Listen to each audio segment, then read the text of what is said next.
কোনটা না তো কানের এটা কি হয়েছে লক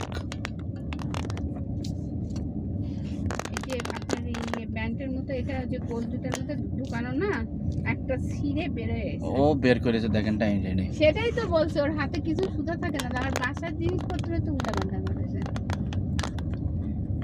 কমসে কম আমি কোনো সরকারি জবে কাজ করি না আজকে যদি আমি ইঞ্জিনিয়ার হতাম আমি আরো অদ্ভুত কাণ্ড করতাম আর একদিন সরকার হলো আর তো বাংলাদেশে রোদ কষ্ট করতে আমি ভুলবশত রোদকে খুব খাবাই বানাতাম তারপরে পুরো রোদ সরকারের উপর পড়ে সরকার মারা যেত হ্যাঁ তাছাড়া এমনিতে এ সরকার জানতে থাকে বা কি করছে দেশে কি শোনো উন্নতি তোমার করছে একটা ক্লাস ছিল ওই যে কাবলিওয়ালা ওটা রেকর্ডিং ক্লাস করবা প্লাস হচ্ছে কুইজগুলো দিয়ে দেবা কুইজ দাও না কেন তুমি কুইজ দিতে কি আছে জানি কথা আছে যে সরকার এমনিতে কি কিংবা ইম্পর্টেন্ট কাজ করছে ইয়াম্মা সরকার